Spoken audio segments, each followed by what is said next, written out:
이어서 주식시장으로 다시 돌아와 보도록 하겠습니다. 지수가 2012선 정도에서 코스피 지수 형성이 되고 있고요. 지금 현대모비스까지 플러스 전환이 나오고 있고 기아차는 상승폭을 조금 더 키웠습니다. 0.9%가량 상승하는 그 모습이 펼쳐지면서 지금 엔화 약세에 지금 자동차주들은 그래도 선전을 하는 모습이 펼쳐지고 있고요. 금값 상승에 고려하는 여전히 1% 넘게 상승하는 그 모습이 기록이 되고 있습니다. 자, 특징적인 점들, 변화 상황들 한번 짚어보도록 하겠습니다. 허 의원님. 네, 카지노주 잠깐 보겠습니다. 일단 GKL하고 파라다이스는 계속 올라가고 있는 상황이고요. 그리고 어제 코스닥에서 상한가 치면서 이제 거래 대금 5위권으로 들어왔던 토비스라는 업체 있는데요. 토비스가 오늘 아침에도 한 5% 정도 움직임이 있네요. 현재 14,500원 선에 형성돼 있고요.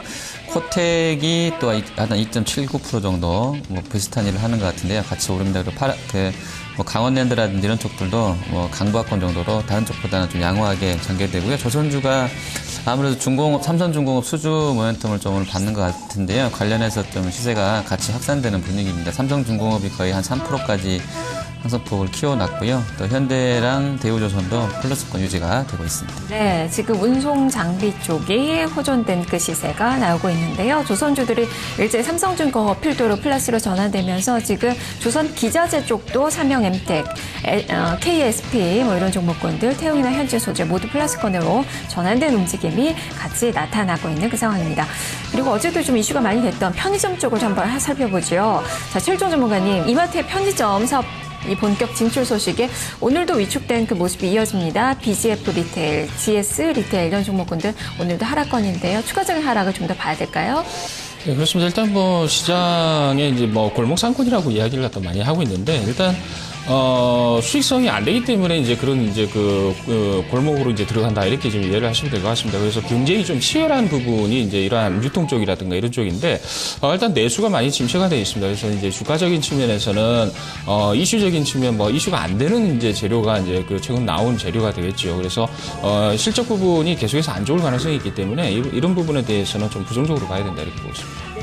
자, 이 밖에도 지금 좀 주목을 할 만한 그 종목군들 좀 살펴봐야 될 텐데요. 일단 시멘트 가격 그 인상 소식에 현대시멘트가 오늘도 초강세 움직임이 펼쳐지고 있습니다.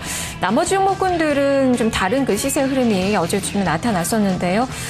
시멘트 가격이 생각보다는 좀 많이 오르지는 좀 않았는데 이 종목은 좀 강하게 좀 반응을 보여주고 있어요. 허 의원님 어떻게 볼까요? 네, 저도 조금 의아한데요. 이 현대시멘트는 이제 관리 종목으로 지정되어 있는 상황이고요. 시총도 되게 작습니다. 근데 이제 그런 같은 이슈를 다르게 좀 반영한다는 거는 아마 좀 수급적인 요인이 있지 않을까 보고요. 기사가 그렇게 나오는데 아마 그런 기사들도 업체랑 연결되어 있을 수 있다 이렇게 좀 판단이 됩니다. 그래서 이건 조금 조심을 해야 되는 종목인 것 같고요. 한일시멘트 이런 쪽들이 이제 실제적으로 그런 이슈들을 잘 반영하는 상황인 것 같아서요. 워낙에 주가 궤적 자체가 달리 움직였던 상황이라서 그쪽은 좀 그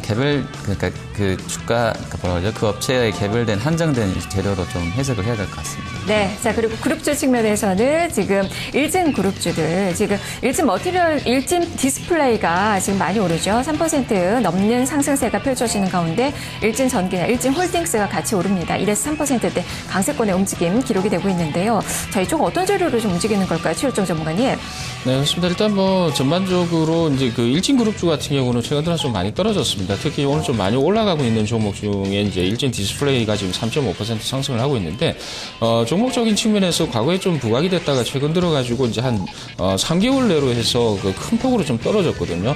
거의 한 40%에서 50%가 떨어졌습니다. 그래서 기술적 반등 성격의 지금 흐름이다 이렇게 보시면 될 것 같은데, 실적 부분이 이제 일진 홀딩스라든가 이런 지주사 이런 쪽 같은 경우는 대체적으로 실적이 좀 양호하게 나올 걸로 이렇게 지금 예상이 되고 있습니다. 그래서 가격이 좀 많이 떨어진 상황에서 실적이 어느 정도 좋고 그룹사 전체적으로 좀 많이 떨어진 밸류에이션이 나오고 있기 때문에 저점 매수가 좀 들어오는 거 아닌가 이렇게 보고 있습니다. 네, 그리고 여름철 수혜주까지 좀 점검을 해볼까요? 저 허 의원님, 일단 신일산업은 경영권 관련된 그 이야기도 좀 있지만 주가가 3% 이상 오르고 있고 빈그레나 위닉스 이런 종목군들 선전이 나오고 있습니다. 저 어떻게 볼까요?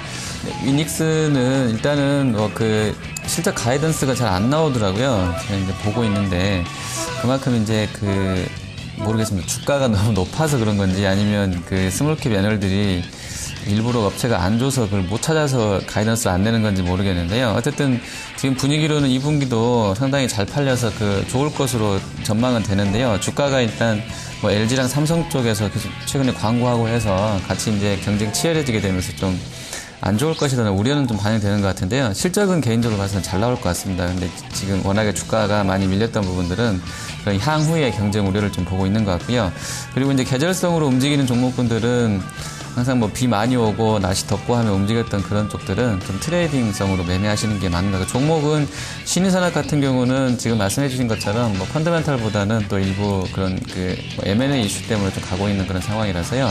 조금 다르게 접근이 필요한 종목인 것 같습니다. 네. 그리고 오늘도 화장품주들이 시간이 갈수록 상승폭 많이 키우는데요. 지금 한국 화장품이 10%대 급등, 한국 화장품 제조가 8%, 코리아나가 6%, 그리고 이 밖에도 LG생활건강, 뭐 대봉 LS, 코스메스 BTI 이런 종목군들 1% 이상의 초강세 움직임이 현재 기록이 되고 있는 섹터로 오늘도 분류가 되고 있는 화장품주들 점검을 해보셔야 될 것 같습니다.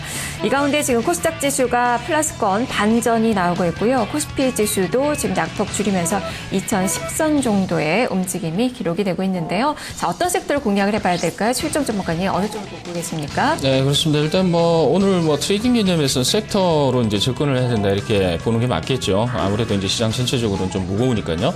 그렇게 본다 이러면 오늘 바이오 섹터가 좀 핵심이 되지 않을까 이렇게 보고 있습니다. 아미코젠이 지금 6% 올랐죠. 그리고 이제 많이 좀 올라가는 쪽이 세운 메디칼이 지금 4.9% 지금 올라오고 있고 메지온이 2.5% 지금 상승을 하고 있고요. 이러한 분위기는 이제 대체적으로 이제 정부 정책 수혜주다 이렇게 보시면 될 것 같고 실적 부분이 부각이 되는 종목들 위주로 해서 계속해서 강세의 모습을 보인다라는 측면에서 이해를 하시면 될 것 같고 그다음에 이제 성장 섹터로 분류를 갖다 계속 하고 있는데 우리가 이제 스트리밍 산업이다 이렇게 이제 이야기를 하고 있습니다. 로엔이라든가 이제 소리바다 그리고 KT 뮤직 뭐 이런 쪽인데 일단은 뭐 로엔과 이제 소리바다 쪽이 핵심 종목이 되지 않을까. 그래서 이런 쪽 같은 경우는 오늘 접근 전략이 좀 가능하다 이렇게 보고 있습니다. 네, 그렇다면 허 의원님은 어떤 종목과 어떤 섹터를 보고 계신가요? 네, 일단 거래소는 수출주가 좀 더 나을 것 같습니다. 그리고 그래서 이제 뭐 어제 좋았던 조선이나 자동차는 계속 좀 보시면 좋을 것 같고요. 그리고 코스닥에서는 지금 뭐 바텍이라든지 그러니까 바텍, 원익 IPS, 컴투스 요게 이제 400% 이상 영업이익 증가세가 나오는 업체입니다. 3개. 시총 상위군 중에서는. 그래서 바텍과 원익 IPS, 컴투스 요걸 이제 인덱스로 보시면서 대응이 필요할 것 같고요. 그 외에 이제 직전 연도 가이던스가 없었기 때문에 안 나오고 있는 썬데이 토주도 나쁘지 않은 흐름이 예상되기 때문에요. 그런 것도 괜찮을 것 같습니다. 그리고 OCI 머티리얼즈 오늘 실적 공개하게 되는데 지금 예상치는 잘 나올 것으로 보여지고 있거든요. 그래서 OCI 머티리얼즈도 장중에 좀 많이 밀리면 좀 단기 접근은 가능한 상황인 것 같습니다. 네, 자 이렇게 종목들 좀 확인을 해봤는데요. 일단 지수는 2010선 정도를 중심으로 두고 등락이 코스피 쪽에서는 나타나고 있고요. 5일선 회복을 시도하는 그 모습이 나오면서 양봉을 내고 있는 그 구간입니다.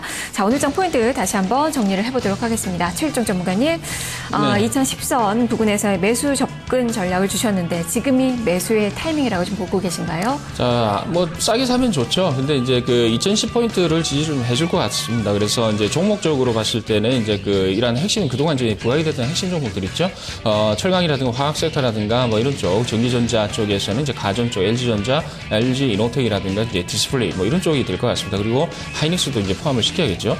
이러한 종목들이 마이너스권에서는 일단은 뭐 저점 매수를 좀 해야 된다. 저는 기본적으로 그렇게 생각을 하고 있습니다. 네, 저점 매수 전략 그리고 화학, 철강, 가전 쪽을 보자라는 의견 유지가 됐고요. 자, 하주식 해설위원님은 시각 그대로 유지를 하십니까? 네, 일단 펀드 환매가 계속 나오기 때문에요. 일단 거래소가 여기서 탄력을 강하게 받을지가 좀 다시 또 의문이 생기네요. 일단 어제가 2020선이었잖아요. 그러니까 어제 같은 경우는 아마 7월 한 18일자 기준으로도 이제 펀드 플로우는 더 악화될 수도 있을 것 같은데 어쨌든 그런 매물 때문에 좀 힘들 것 같아요. 그래서 이제 조금은 기대감을 좀 낮춰야 되지 않나. 큰 그림은 좀 좋아질 수도 있다고 보고 있는데요. 기대감 좀 낮춰야 되는 국면인 것 같고요. 그리고 코스닥에서는 아까 이제 말씀드렸던 이제 실적 호전주들 가장 주가가 좋은 쪽이 실적도 좋기 때문에 사실은 주가가 반영을 이미 하고 있다고 보시면 되겠는데요. 그래도 실적 시즌까지 아직 코스닥은 한 달 정도 더 남아있기 때문에 바텍이나 원익 IPS나 뭐 컴투스 이런 종목군들은 좀 관심 있게 보시면 좋을 것 같습니다. 네. 자, 지금 현재 외국인 투자가들이 223억 원가량의 매도, 기관 쪽에서도 147억 원의 매도, 지금 쌍끌이 매도가 나오고는 있지만 그 규모는 그래도 소폭에 좀 그치고 있고요. 코스닥은 지금 외국인 투자가들이 매수 반전된 그 모습이 펼쳐지면서 지수는 플러스권으로 전환된 모습이 나타나고 있습니다. 장초반 출발 동향 살펴봤습니다. 탑팀 중계석이었습니다. 두 분 말씀 잘 들었습니다. 감사합니다.